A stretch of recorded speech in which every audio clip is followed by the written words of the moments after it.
Good evening, my non-existent viewers. Welcome back to Turtle Tuesday.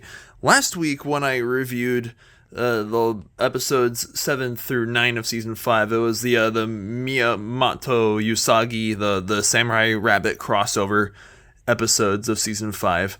And tonight, I watched the Lone Rat and the Cubs episodes, episode 10, and the Wasteland Warrior episodes, which is like basically a Ninja Turtles answer to Mad Max. It's like, Raphael and Donnie are like, Raphael is a seasoned post-apocalyptic warrior, and Donnie's a robot after the big mutant explosion.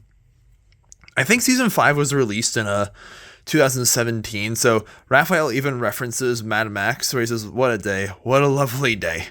And then episode 12, they find Mikey, who's like this weird hermit. I can't get over the fact that Raphael has a beard, because joining us is Squishmallow. Yes. It's a squishy. And Raphael has a beard, which doesn't make any sense because reptiles don't have hair at all, like let alone beards. But I digress. And they find Michelangelo and Ice Cream Kitty in this one abandoned Mexican restaurant, and then they also reference that honey, because there's a gang of mutant honey badgers chasing after them, and they recruit a gang of mutant lizards. In exchange for water, but to chase down the meerkat girl with the tattoo of the map on her arm. Which is funny because Donnie says that the badgers are in the same family as skunks. That was considered the case back when this show was released, but recent evidence suggests that skunks are actually in a separate family from the mustelids. So that includes badgers, weasels, ferrets, otters. Yeah, they're not in that family anymore. It's a family of their own, the skunk family. And the Impossible Desert. The Carmageddon episode, the last one. When they're in the gladiator pit after being captured by the lizards, and it's I love a good gladiator fight in movies and TV shows. I truly do. And lizards decide to team up with the turtles, and with the meerkat and Mira, that's her name, and Raphael and Donnie and Mikey and Ice Cream Kitty, and facing down the Kong guy, who they later find out is Leonardo, who's been mutated very heavily and is now huge and buff and muscular. So yeah, really interesting premise for a Turtles episode. I feel like the Ninja Turtles franchise had a lot of potential for a post-apocalyptic wasteland. I still would love to see an open world video game set in the Turtles-verse, where maybe you play as the 4 turtles. You can team up with 3 of your friends, and you have to survive a mutant takeover New York City, where there's mutants, there's Krang, there's Triceratons, there's the Foot Clan, all the other various creatures and enemies that the Turtles have faced. That would be such a cool premise for an open world game. But yeah, last week when I reviewed the last 3 episodes, I also talked about my top 5 favorite cartoons of all time. I figured in the same spirit of that, I'm not going to call it top 9 week anymore, since I've been stretching out throughout October, just, because it's been, a busy schedule. What can I say? Not making excuses, just offering explanations. I figured tonight, now that I've talked about, Ninja Turtles, for Turtle Tuesday, I'm going to talk about my top 9 favorite animated films of all time. Now, here's some TVB9 lore for you guys. I actually have already made my video of my top 10 favorite animated films of all time, but that was way back in 2014 when I was an incoming sophomore in high school. And I have, I've been my channel turned 12 years old a few weeks ago, 2 days after my birthday. I've been making YouTube videos since my freshman year of high school, and it's over the past 12 years, I have deleted a handful of videos that I've made for personal reasons. My top 10 favorite animated films of all time being one of them, because I got rid of that video. Most of the other videos I've got rid of just for personal reasons, but that one in particular I got rid of because I just really feel like it has not aged well that much.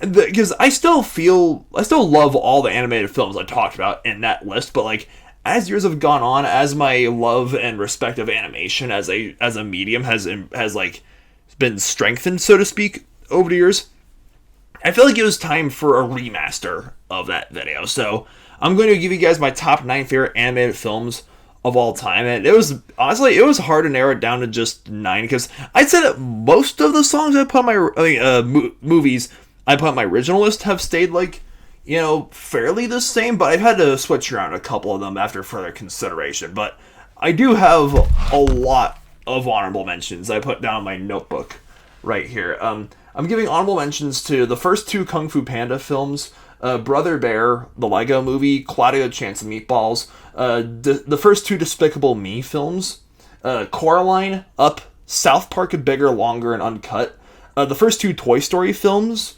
WALL-E, Snow White and the Seven Dwarfs, Beauty and the Beast, Sleeping Beauty, Open Season, which is one of my biggest guilty pleasure movies, The Jungle Book, the first two Ice Age films, Hercules, Zootopia, Lilo and Stitch, Treasure Planet, Wreck-It Ralph, Tarzan, Puss in Boots: The Last Wish, Akira, Wallace and Gromit: The Curse of the Were-Rabbit, and The Wild Robot. All those films are such classics and animated masterpieces, and again, like I said, I feel bad that I couldn't actually include them on the list. This easily could have been a top 20 list, for all I care, but I gotta keep it short and sweet and to the point.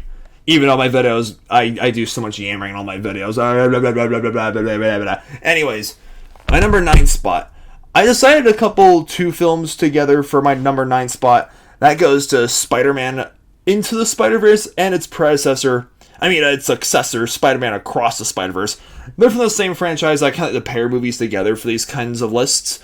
And yeah, these are the two most recent films that I put on the list, because it's Sony some people have hailed Into the Spider-Verse as the greatest comic book movie of all time, and honestly, part of me doesn't blame them. Just the way that film revolutionized animation, and so many other animated films are picking up after the art style of Into the Spider-Verse, and Sony kept continuing that with Across the Spider-Verse, the journey of Miles Morales, Brooklyn's very own Spider-Man, as he meets Peter Parker, he meets Gwen Stacy, just so many different characters in the Spider-Verse. The animation in both films is flawless.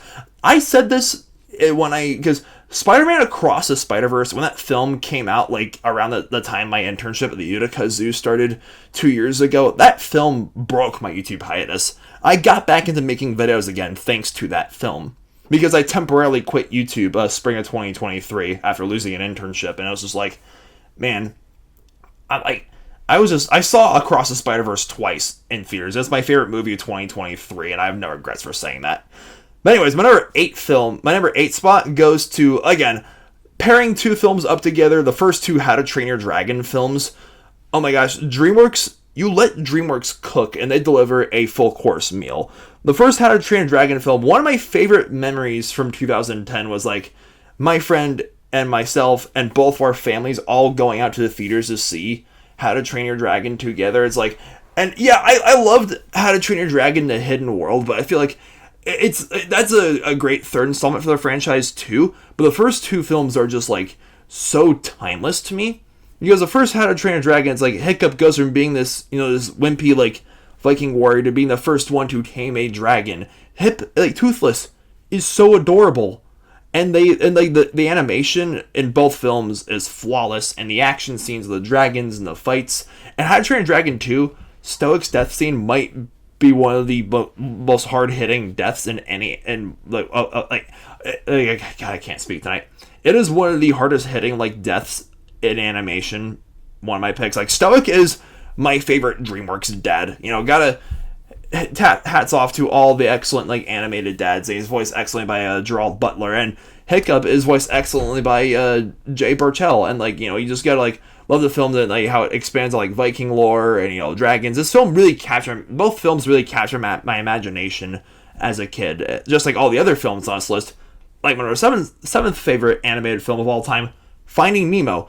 I remember being a little tiny kid seeing this film, Finding Nemo, with my grandparents way back in 2003.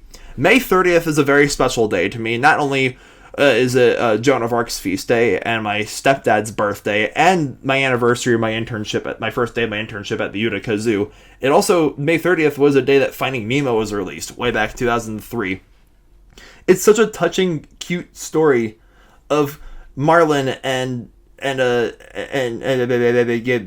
Dory trying to find Nemo. I remember so many times being at aquariums as a kid and hearing other kids point at clownfish and blue tanks. They're like, look, mommy, it's Nemo. Look, mommy, it's Dory.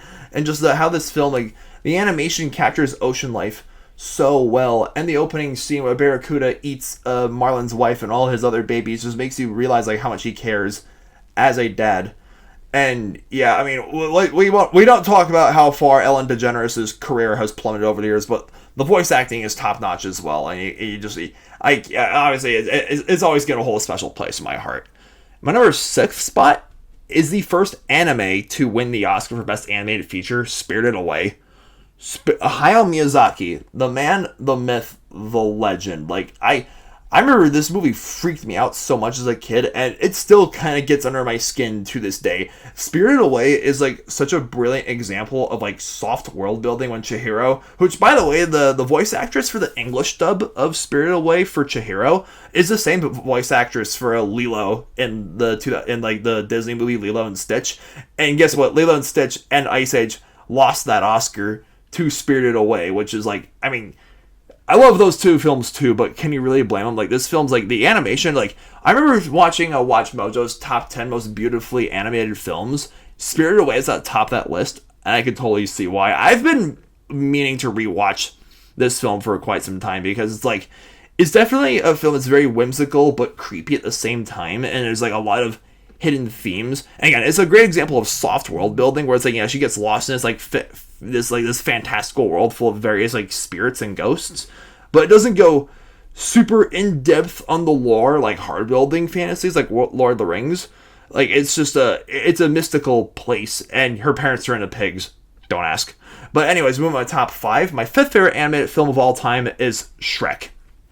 Yes, I love Shrek 2 as well, and again, I also love Puss in Boots: Last Wish, but the old school, the first Shrek film. Like, you just, like, what is there to say? The memes. Like, you can argue that there are no Shrek memes, because Shrek is the meme. The animation, the characters, the voice acting, you know, with Shrek and Donkey and Princess Fiona, and in the sequels, Puss in Boots, and, you know, you got Lord Farquaad and Gingy and all different characters, and, you know, Shrek is love, and Shrek is life. And the soundtrack, you know, who can possibly forget the opening scene with All-Star, Steve Harwell, may he rest in peace. And Shrek was the very first film to win the Oscar for Best Animated Feature. DreamWorks has only won that Oscar twice for Shrek and Wallace and Gromit: The Curse of the Were-Rabbit. I'm, like, counting down the days until DreamWorks wins that Oscar again. I know it's going to happen. Oh, I think Daily Rax is calling. Daily, oh my gosh, you got a buzz cut. Yeah, don't get used to it. Okay, Daily, I got some news for you, man. You interrupted me while making a video again. Oh, sorry. No, it's cool. I'm doing my Turtle Tuesday video right now. I just watched the episodes 10 and 11, 12, and 13 of season 5. The monster hunting ones? Yep. The apocalypse ones. Like, guess what? I'm in the middle of... I'm ending the video by listing off my top 9 favorite animated films of all time. Yeah. Do you want to know my 4th favorite animated film of all time is? What? Monsters, Inc. Oh, I already knew that. Yeah, because Monsters, Inc., what is my... You know, I just put Shrek as my number 5 choice. And even though Monsters, Inc. lost the Oscar for Best Animated Film back in 2001, Monsters, Inc. is my earliest memory. My earliest memory was watching that movie in my living room with my family as, like, a preschooler. Like, when the scene when Mike Wazowski does this to his eyelid, and Boo starts laughing at him over it. Yeah, that's my oldest memory of watching that film. And I watched this movie, like, God knows how many times as a preschooler. My number 3, my 3rd favorite animated film is Toy Story 3. That's actually a good one. Yes, I mean, I gave honorable mentions to the first 2 Toy Stories, but Toy Story 3 is just, like, I really like Toy Story 4. I'm not excited for Toy Story 5 at all. Neither am I. I think it's complete bullshit. But here's the thing. Toy Story 3 was, like, the franchise easily could have ended there, because it's such an emotional send-off for Woody and Buzz and the gang, with Andy growing up and going off to college. The animation is flawless. The writing is so good. I know, right? Yeah. I have a friend that hates Toy Story 3 with a burning passion. What? I know, I'm like, what the fuck is wrong with you, bro? Dude, that's ridiculous. Yeah. Yeah, and it's also it was also the third animated film to receive an Oscar nomination for Best Picture. The first two being Sleep Beauty and the Beast and Up, right? I But thought it'd be The Incredibles. yeah, or Wally. But my second favorite animated film, the silver medal for my list, goes to Mulan. Ah. Yes, my favorite Disney song of all time is from that film. I'll Make a Man Out of You. I remember doing. Banned from the Disney Plus version. Oh, sorry. I'll Make a Man Out of You is banned from the Disney Plus version. Yeah, we don't talk about the remake. Yeah. No, Yeah. I meant the Disney Plus. Wait, really? They removed that song from the original movie, yeah. Why? Because they feel like it's too sexist. What? Okay, that is ridiculous. Because literally, Mulan is like the epitome of female empowerment. Because she rises above her male peers and inspires them all in that scene. Not only that, but throughout the film, she doesn't even do that much actual fighting. Like, she's very crafty and nimble, and uses her wits to, like, take down the enemies. Like, I feel like Disney nowadays are just overprotective. yeah, but it's like, that movie proves that you don't need to be, like, a super masculine man or have, like, conventionally masculine, like, characteristics to be a hero. And Mulan is such a great role model for girls at all. And although I am very well aware of the film's historical inaccuracies, that film had me fall in love with Chinese culture and history and Asian stuff as a kid. Yeah. And I played that soundtrack all the time while doing homework and studying at CSU. Like, that was my study playlist, was Disney songs, video game soundtracks, Eminem, Avenged Sevenfold, and Dragon Force. Oh, nice. Yeah. But anyways, my number one favorite animated film of all time, this should not come as a surprise to anybody, that is The Lion King. Oh, I thought it was Monsters, Inc. You? No, I put Monsters, Inc. at number 4. Oh, okay. That's a cinema. Yeah, that's a good one. Yes. I have my top 5 would be Batman Beyond: Return of the Joker, because I just saw it a couple months ago. So no, that should be my honorable mention. But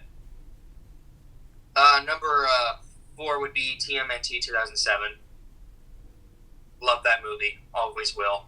Yes. Love it with a burning passion. I will defend that movie. I don't give a fuck. Number 4 would be Toy Story 1. Okay. Because it's nostalgia and I know every line to the movie. So. Makes sense. Number 3? Damn, that's hard. That's really hard.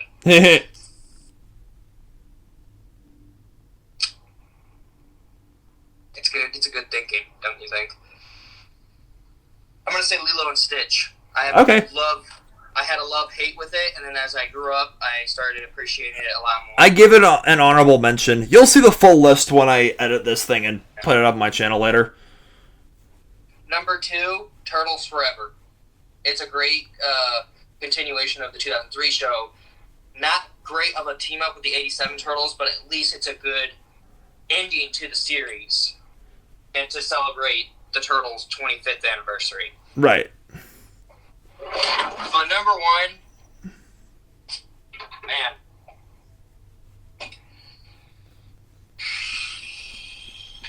Thinking. Think, Daily, think. I'm gonna say Shrek 2. Okay. You missed it. I put the first Shrek as my 5th favorite. But yeah, The Lion King is just like, it's my 5th favorite movie of all time. It's my favorite Shrek movie of all time, and I would say it's like my number 9 favorite movie of all time. Okay. Because number 1 will always be Indiana Jones and the Last Crusade. Now, right. That's my favorite movie of all time. Right. Well, anyways. Second would be Deadpool and Wolverine, because how much that helped me through everything. So yeah, it's like with The Lion King though in particular, it's just again, it's like that movie that just has it all. Like, it has glorious animation, great characters, great music. I agree. And like, great action, comedy, drama, romance. It has it all, and scares too. And it inspired me to love African wildlife as a kid. I was gonna add both Back to the Future and Stuart Little, but I haven't seen Stuart Little in so long, and I haven't seen Back to the Future since 2021.